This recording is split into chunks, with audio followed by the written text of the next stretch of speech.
너를 낮추시며 마침내 복을 주려 하심이라. 이 제목으로 말씀을 나누고자 합니다.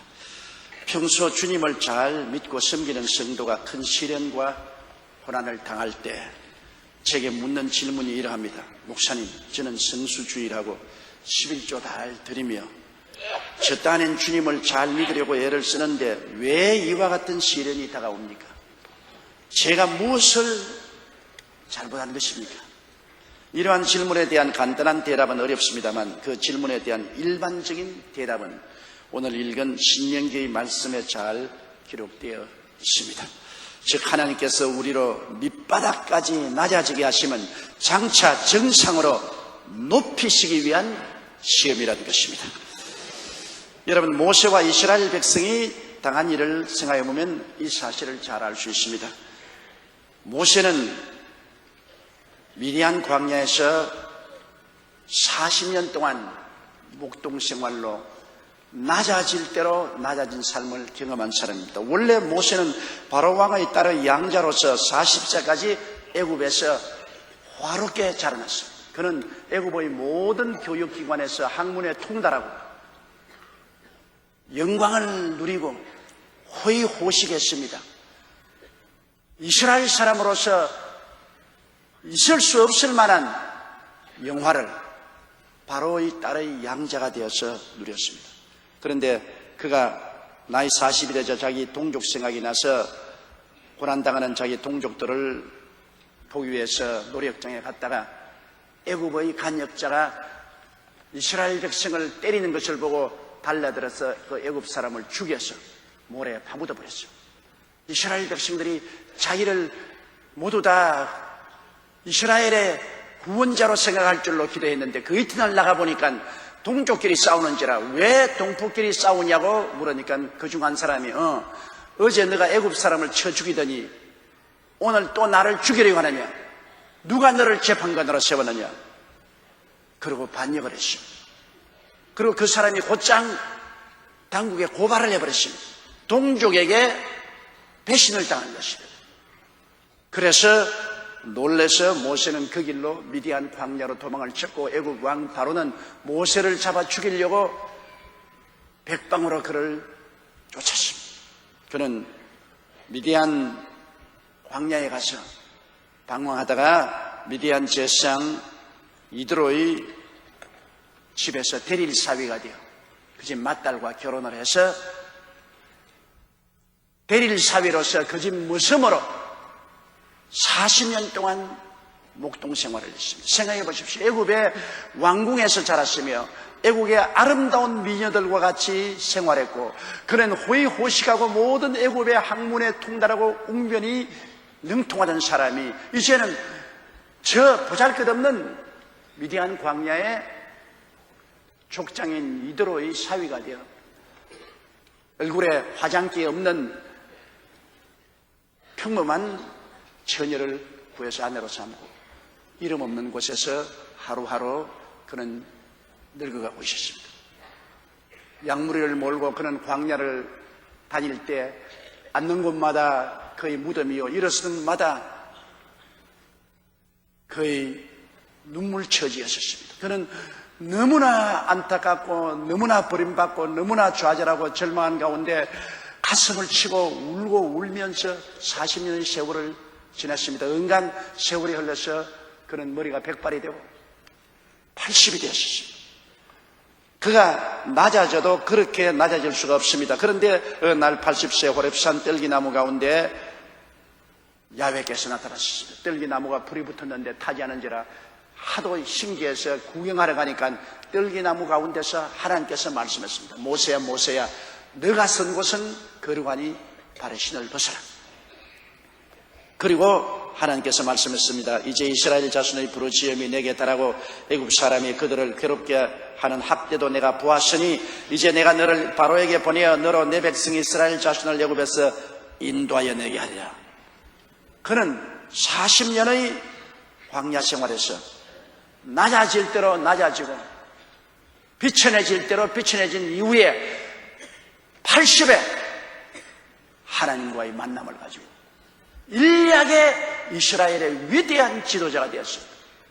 그는 그 길로 지팡이만 의지하고 애굽으로 건너가서 바로와 대결하여 430년 종살이하던 이스라엘을 애굽에서 구출해내는 위대한 지도자가 되었으며 오늘 세계적인 종교 지도자가 되었던 것입니다. 낮아진 것은 하나님이 높이기 위해서 그렇게 한 것입니다. 하나님이 그냥 목적 없이 그를 광야에 40년 동안 낮춘 것은 아닙니다. 장차 높여서 위대하게 사용하기 위해서 그를 비천하게 낮추신 것입니다. 이스라엘 백성도 한 가지인 것입니다. 이스라엘 백성들을 하나님이 부르실 때 놀라운 약속을 주셨습니다. 내가 내려와서 그들을 애굽인의 손에서 건져내고 그들을 그 땅에서 인도하여 아름답고 광대한 땅, 젖과 꿀이 흐르는 땅, 곧 가나안 족속, 헷 족속, 아모리 족속, 브리스 족속, 히위 족속, 여부스 족속의 지방에 이르게 하노라고 말씀하셨습니다. 젖과 꿀이 흐르는 땅이라니 상상을 해보십시오. 하나님께서 그들에게 환상을 주시되 기막힌 환상입니다. 오늘날 어떠한 캐치프레이즈도 이처럼 아름다운 캐치프레이즈가 없습니다. 젖이 흐르고 꿀이 흐르는 땅으로 너를 인도하겠다. 이 말을 듣자 이스라엘 백성들은 모두 다 감격하고 흥분하고 그들이 뛰는 가슴을 정지할 수 없었습니다. 그러나 그들이 젖과 꿀이 흐르는 가나안 땅에 이르기 전에 광야를 지내야 됐습니다. 그들은 홍해수가에서 애굽의 공격을 받아 후사일생으로 살아난 그들은 홍해수를 기적으로 건너고 난 다음에 광야로 들어가서 40년 동안 광야에서 고생을 했습니다. 여러분, 광야의 고생이란 그렇게 우리가 생각하는 쉬운 광야입니다. 이스라엘이 지난 그 광야는 정말 풀 한 폭이 없고 물 한 방울 없는 너무나 거칠고 황막한 광야였습니다. 모래바람 불고 뜨거운 햇빛이 자결하고 밤에는 추위로 말미암아 바위 터지는 소리가 쾅쾅 들렸습니다. 그러한 곳에 그들은 천막 치고서 의식주 생활이 낮아질 대로 낮아진 그러한 처지에서 살았습니다. 40년을 방황했습니다. 왜 그렇게 낮추었습니까? 왜 그렇게 고생했습니까? 그것은 장차 하나님이 젖과 꿀이 흐르는 땅에 들어가서 살게 하기 위해서 예비시킨 것입니다. 하나님은 높여주기 위해서 낮추신 것이지 목적 없이 낮추신 것은 아닌 것입니다. 마침내 그들은 젖과 꿀이 흐르는 가나안 땅에 들어갔습니다. 신명기 8장 15절로 16절에 보면 너를 인도하여 그 광대하고 위험한 광야 곧 불뱀과 정갈이 있고 물이 없는 간주한 땅을 지나게 하셨으며 또 너를 위하여 물을 굳은 반석에서 내셨으며 내 열조도 알지 못하던 만나를 광야에서 내게 먹이시나니 이는 다 너를 낮추시며 너를 시험하사 마침내 내게 복을 주리 하십니다. 복을 주기 위한 목적하에서 주님께서 낮추시고 시험하신 것입니다. 우리는 우리 주 예수 그리스도를 보아서도 너무나 잘 압니다. 예수 그리스도가 얼마나 낮아지십니까? 예수님은 하나님의 뜻을 쫓아 하늘과 땅과 세계와 그 가운데 모든 것을 지으신 창조주요 통치주입니다. 하나님의 말씀으로서 하나님의 모든 역사를 행하신 하나님의 아들이요 참 하나님이신 예수님이 그 영광의 보좌 버리시고 그 무수한 천군 천사의 호의를 다 버리시고 비천한 나사렛 한 여인의 몸에 태어나셨습니다. 그는 우리 사람과 같이 10달 동안 어머니 뱃속에 있었고 어린아기로 태어나서 의지 없이 어머니의 품에서 어머니의 젖을 빠는 참 하나님이 순수한 사람이 되어서 오셨습니다. 그리고 그는 이 세상에서 수고하며 살았었습니다. 양아버지 요셉의 목공장에서 함께 목공일을 하면서 그는 성장했었습니다. 그리고 그가 30세에 하나님의 때가 오매 부르심을 받아 요단강에서 세례 받으시고 성령으로 충만을 받으시고 40일 40야 금식하신 후 3년 반 동안 공생에는 그야말로 고난의 연속에 있었습니다. 산과 들에서 주무시고 풍찬 노숙을 하시면서 그는 살아셨고 마침내 유대인들과 로마 사람들의 공무에 잡혀서 십자가에 처참하게 못 박여 죽으셨습니다. 하나님이 낮아진 것을 보십시오. 어떻게 하나님이 인생으로 낮아진 것도 어마어마한 일인데 극악한 강도가 죽는 그 형에 처해서 십자가에 빨가벗고 양손과 양발에 못이 박히고 처참하게 죽으셨습니까? 주님은 낮아질 대로 낮아진 것입니다. 그러나 이렇게 예수님이 낮아지신 것은 이유가 있습니다. 빌립보 2장 5절로 8절로 너희 안에 이 마음을 품어라 곧 그리스도 예수의 마음이니 그런 근본 하나님의 본체신 하나님과 동등됨을 취할 것으로 여기지 아니하시고 오히려 자기를 비어 종의 형체를 가져 사람들과 같이 되었고 사람의 모양으로 나타나셨으며 자기를 낮추시고 죽기까지 복종하셨으니 곧 십자가에 죽으심이라고 말하는 것입니다. 예수님은 이처럼 처참할 정도로 낮아지십니다. 그러나 그 낮아지게 하시면 그를 통하여 인류를 구원하시고 하나님이 예수님을 높여서 하늘과 땅과 세계와 그 가운데 가장 높으신 이름을 주시기 위하신 것입니다. 목적 없이 낮아진 것 아닙니다. 낮아졌을 때 주님께서는 인류를 위한 대속 속죄물이 되셨고 주님은 높아지셔서 만왕의 왕 만주의 주가 되기 위한 것입니다. 빌립보 2장 9절로 11절에 이름으로 하나님이 그를 지극히 높여 모든 이름 위에 뛰어난 이름을 주셔 하늘에 있는 자들과 땅에 있는 자들과 땅 아래에 있는 자들로 모든 무릎을 예수의 이름에 꿇게 하시고 모든 입으로 예수 그리스도를 주라 시인하여 하나님 아버지께 영광을 돌리게 하시느니라고 말씀하셨습니다. 에베소서 1장 20절로 22절에 보면 그 능력이 그리스도 안에서 역사하사 죽은 자들 가운데서 다시 살리시고 하늘에서 자기 오른편에 앉히사 모든 정사와 권세와 능력과 주관하는 자와 이 세상뿐 아니라 오는 세상에 일컫는 모든 이름 위에 뛰어나게 하시고 또 만물을 그 발 아래 복종하게 하시고 그를 만물 위에 교회로 머리로 주셨느니라. 이 위대한 우리 주 예수 그리스도 그가 높아지시기 전에 얼마나 낮아졌다는 사실을 우리는 알아야 되는 것입니다. 우리가 존경하고 사모하고 기뻐하는 사도 바울 선생을 보십시오. 사도 바울 선생은 모든 사도보다 낮아진 분인 것입니다. 그는 원래 베냐민 지파 사람이고 바리새인 중이고 율법 군의자였습니다. 가마리엘 문화에서 랍비 교육을 받았고 로마의 시민권자였고 율법의 의로는 흠이 없는 자였습니다. 그러므로 엘리트 중에 엘리트요, 귀족 중에 귀족이요, 장차 산헤드린 회원 중에서 가장 으뜸이 될 수 있는 그러한 분이었습니다. 그러나 그가 다메섹 도중에서 예수 그리스도를 만나고 중생하고 변화를 받아 예수 그리스도의 제자가 되었습니다. 그때 이후로 하나님은 이 바울을 사용하기 위해서 낮추셨습니다. 그는 정말로 고생을 많이 하고 낮추었습니다. 고린도후서 11장 23절로 30절에 보면 저희가 그리스도 일꾼이냐 정신이 없는 말을 하거니와 나도 더욱 그러하도다. 내가 수고를 넘치도록 하고 옥에 갇히기도 더 많이 하고 매도 수없이 맞고 여러 번 죽을 뻔하였습니다. 유대인들에게 40에 하나 감한 매를 5번 맞았습니다. 3번 태장으로 맞고 1번 돌로 맞고 3번 파선하였는데 일주야를 기품해서 지냈다고 말하셨습니다. 그러고 난 다음 그는 말하기를 여러 번 여행에 강의 위험과 강도의 위험과 동족의 위험과 이방인의 위험과 시내의 위험과 광야의 위험과 바다 위험과 거짓 형제 중의 위험을 당하고 또 수고하며 애쓰고 여러 번 자지 못하고 줄이며 목마르고 여러 번 굶고 춥고 헐벗었노라. 이 외의 일은 고사하고 오히려 날마다 내 속에 눌리는 일이 있으니 곧 모든 교회를 위하여 염려하는 것이라. 누가 약하면 내가 약하지 아니하며 누가 실족하면 내가 애타지 않더냐. 내가 부득불 자랑할진대 나의 약한 것을 자랑하려고 말씀한 것입니다. 이와 같이 바울은 너무나 고생을 많이 하고 낮아질 대로 낮았습니다. 그는 천사들과 온 세상 사람들 앞에서 구경거리가 되었다고 말하셨습니다. 왜 바울 선생은 이렇게 낮았습니다? 물은 높은 데서 낮은 곳으로 오릅니다. 그가 낮아지고 낮아질수록 하나님의 은혜는 그 속에 더 많이 고일 수 있게 하기 위한 것이었습니다.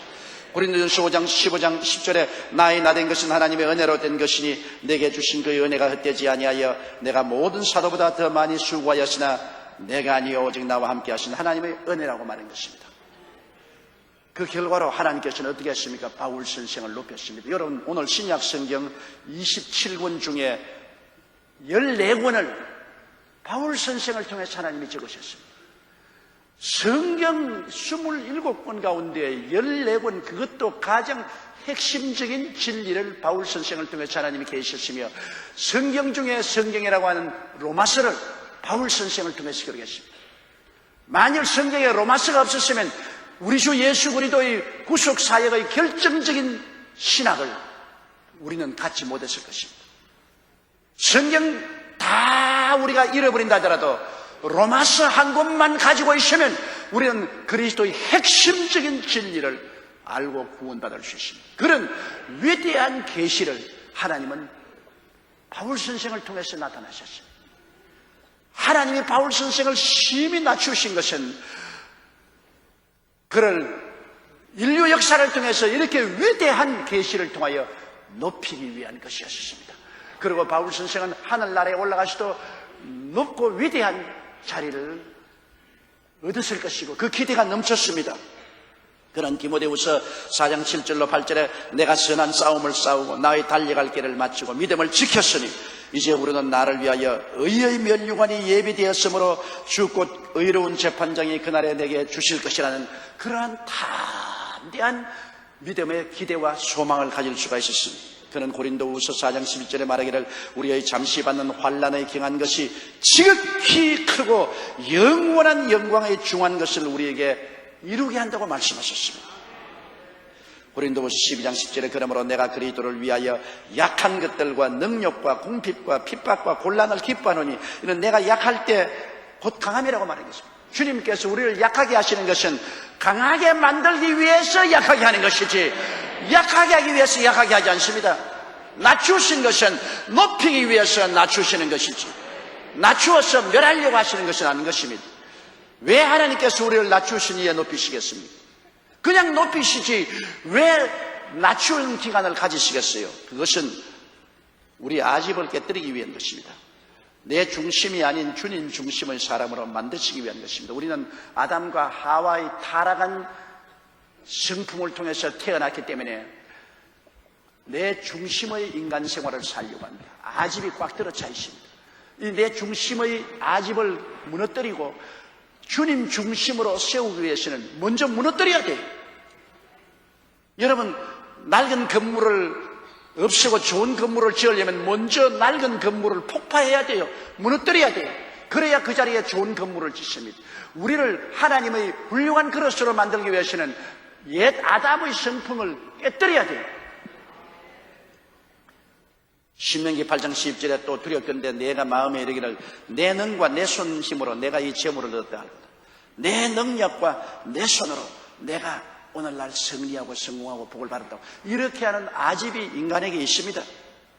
야고보서 1장 3절로 4절에 이는 너희 믿음의 시련이 인내를 만들어내는 줄 너희가 알미라. 인내를 온전히 이루라. 이는 너희가 온전하고 구비하여 조금도 부족함이 없게 하리라. 우리가 깨어지고 변화받고 인내를 가진 신앙인이 되기 위해서 주님께서는 우리를 낮추시는 것입니다. 사람들은 낮아졌을 때 깨어지고 하나님 앞에 손들고 들어옵니다. 자기가 부귀영화 공명이 있고 높아졌을 때는 아집에 꽉 들어차서 주님이 들어오실 곳이 없어요. 마음이 가난한 자는 복이 나니 천국이 저희 것이는데 가난하고 빈 곳에 채울 수가 있지요.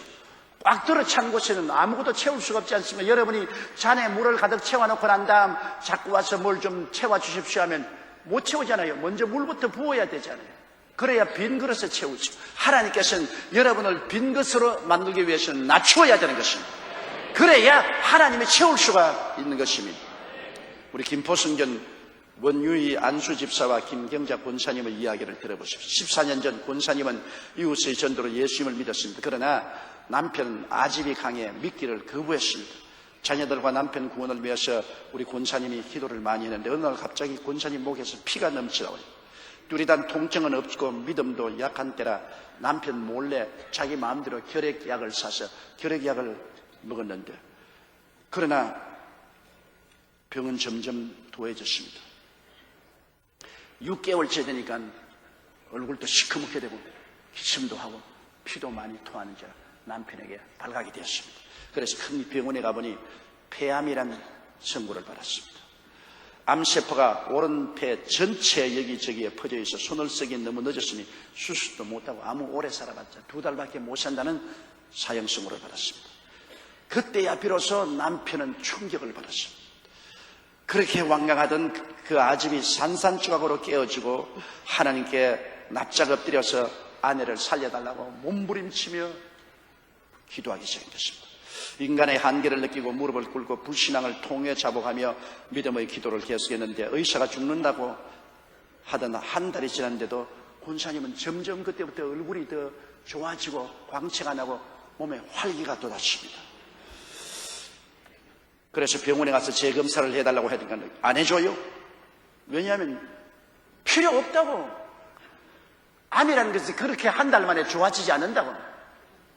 필요 없다고. 그러나 억지를 쓰니까 할 수 없이 병원에서 다시 조사를 해주었습니다.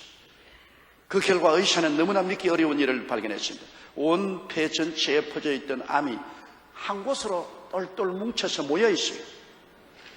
그래서 병원에서 그 모여 있는 것을 드러내버렸어요. 그 남편이 눈으로 보니까 분명히 암덩어리입니다. 하나님이 온 폐 전체에 퍼져 있던 암을 한 곳으로 모아서 그걸 적출해내요.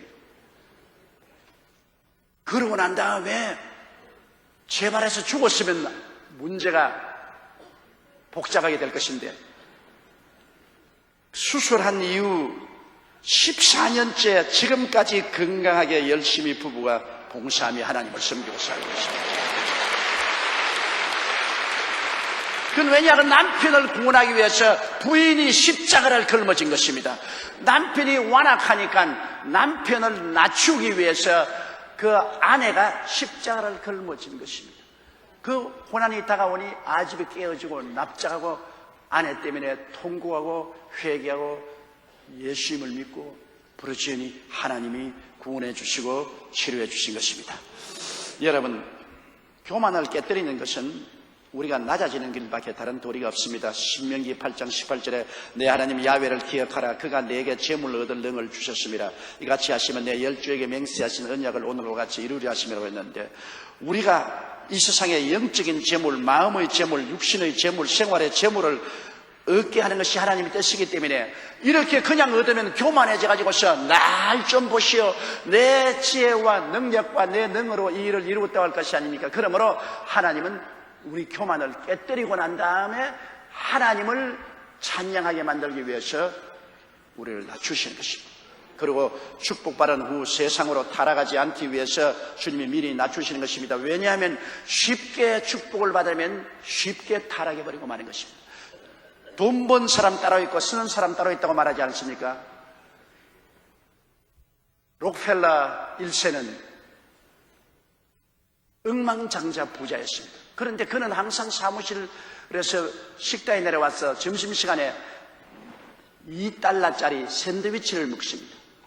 $2짜리 샌드위치를 먹는데 그 아들은 친구들을 데리고 저 위층 좋은 식당에 가서 수백 달러 음식을 먹습니다. 그래서 그 웨이터가 아무리 봐도 알 수가 없어서 록펠러 씨, 어떻게 해야 당신은 이렇게 억만장자이면서 매 점심때 $2짜리 샌드위치를 먹고 있는데 아들은 저렇게 친구들을 데리고 좋은 곳에 가서 많은 돈을 풍덩풍덩 쓸면서 식사를 하는데 왜 그러십니까? 샌드위치를 씹어서 꿀꺽 삼키고 난 다음에 웨이터를 쳐다보고 싱긋 웃으시면서 이 사람아, 나는 부자 아버지가 없지 않냐? 맞았어요. 부자 아버지가 없이 혼자 너무 수고하고 고생하면서 자수성가했기 때문에 억만장자가 되어도 돈을 못 써요. 겁이 나서 돈을 못 쓰고 아들은 공짜로 그냥 얻었으니까 뭐 아버지 의지하고 총 나가라 칼 나가라고 쓰는 거라.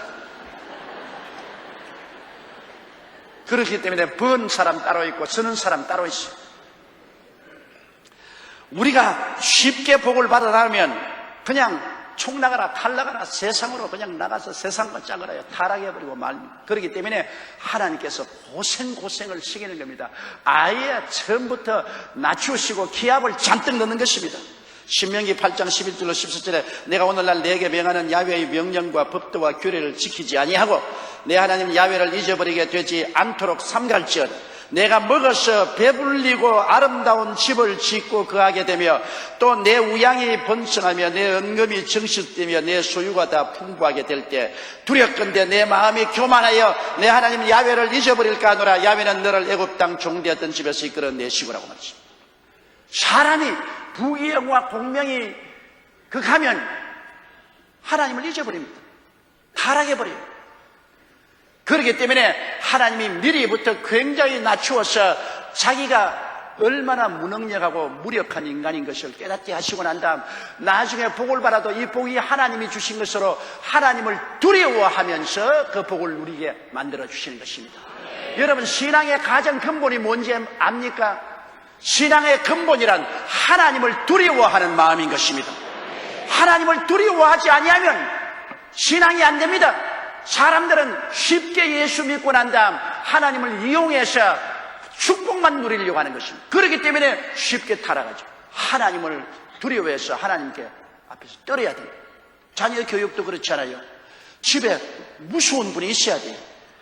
아버지도 어머니도 무서워하지 않고 그냥 우냐우냐만 하면 완전히 자식 망치는 것입니다. 집에 어떤 사람, 무서운 사람이 있어야 돼요. 아버지가 무서워서 아버지 앞에 떨어야 돼요. 그래서 어머니가 중재를 쓰고 이렇게 해야 올바르게 자식이 자라지. 요사이 같이 아버지는 자식을 만날 수가 없으니 죄책감에 돈만 자꾸 주고 엄마는 치맛바람 날리고 집 비워놓고 떠나다니고 자식은 부모하고 교청할 시간도 없고 인격적으로 자랄 여가도 없고 두려워하는 사람이 없으니 완전히 망나니가 되어버리는 거예요. 가정에도 어린아이가 자라는데 제일 먼저 배워야 할 것은 아버지를 두려워하는 마음에서 그 다음 사랑도 하고 기쁘도 하는 것입니다. 하나님께 대한 신앙도 먼저 하나님을 경외할 줄 알아야 됩니다. 하나님을 두려워해야 돼요. 하나님을 겁내야 돼요. 그래야 죄를 짓지 않습니다. 죄를 지으려고 할 때 하나님이 눈을 부릅뜨고 내려다 보시는 하나님이 보이는데 어떻게 죄를 지어요? 오늘날 우리 한국 기독교회의 큰 잘못은 하나님을 두려워하는 마음이 교회와 성도에게서 사라졌다는 것입니다. 그렇기 때문에 쉽게 유혹에 빠지고 죄와 타협을 하는 것은 하나님을 만만하게 생각하기 때문인 것입니다. 우리가 축복받은 후에 세상으로 타락하지 않기 위해서는 하나님 두려움을 배우기 위해서 낮추시는 것입니다. 그리고 우리가 낮아질 때 순종함을 배우는 것입니다. 주님께서도 내 뜻대로 마옵시고 아버지 뜻대로 하시옵소서는데 히브리서 5장 8절로 9절에 보면 그가 아들이시라도 받으신 고난으로 순종함을 배워서 온전하게 되었은즉 자기를 순종하는 모든 자에게 영원한 구원의 근원이 되시다. 아들인데도 고난을 통해서 순종함을 배웠다고 성경은 말하고 있는 것입니다. 아브라함이 왜 위대합니까? 아브라함의 생애는 참으로 고생을 많이 했습니다. 그 고생을 통해서 아브라함이 하나님 순종하는 것을 배웠습니다. 우리가 고생을 안 하면 오만하고 교만해지고, 그러나 고생을 많이 하면 겸허해지고 마음이 낮아지고 순종함을 배우는 것입니다. 그러므로 하나님께서 우리를 순종함을 배우기 위해서 우리를 낮추시는 것입니다.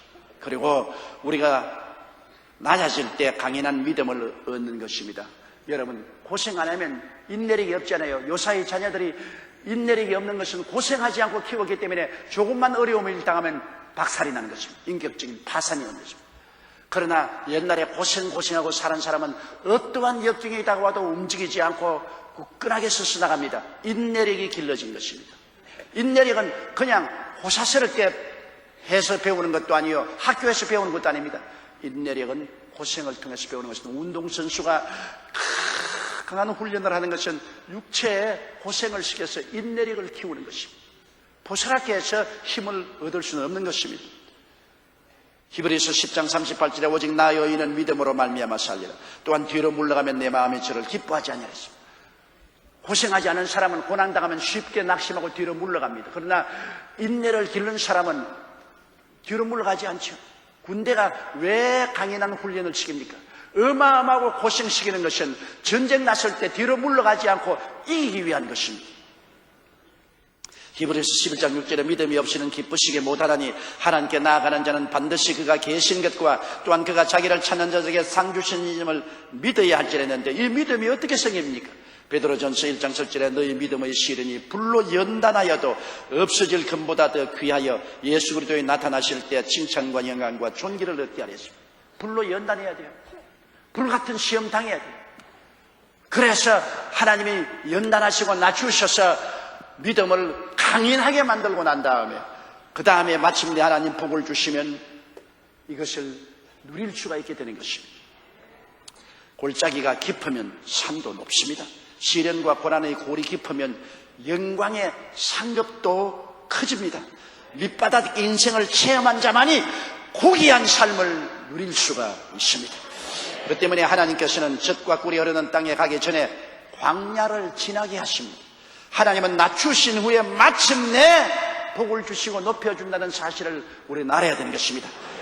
낮추심으로 아집을 깨뜨리시고 주님 중심의 사람으로 만들어주시며 교만을 깨뜨려서 겸손한 사람으로 만들어주시고 복을 받은 후에 세상으로 타락하지 않기 위해서 주님께서 시련을 주시며 불순종을 버리고 순종의 사람이 되게 하기 위해서 시련의 불을 통하게 하시며 약한 믿음을 버리고 강인한 믿음을 갖기 위해서 낮추시고 훈련하여 마침내 복 주시고 하나님의 자녀답게 훌륭하게 살도록 만들어주시는 것입니다. 다 같이 고개에서 기도드리겠습니다. 사랑이 많으시고 거룩하신 우리 아버지 하나님, 우리가 주님을 믿고 일생을 사는 동안 크고 많은 일에 낮춤을 당하는 경험을 하옵니다. 하나님 아버지여, 하나님께서 우리를 낮추시면 마침내 높여주시기 위하며 시련을 통하게 한 것은 마침내 복을 주기 위해서 시련을 통하게 하신 것을 알게 하여 주시옵소서. 우리가 낮춤을 받을 때 낙심하지 말게 도와주시옵소서. 더욱 회개하고 깨어지고 변화받는 우리들이 되게 도와주시옵소서. 예수님 이름으로 기도드리옵나이다. 아멘.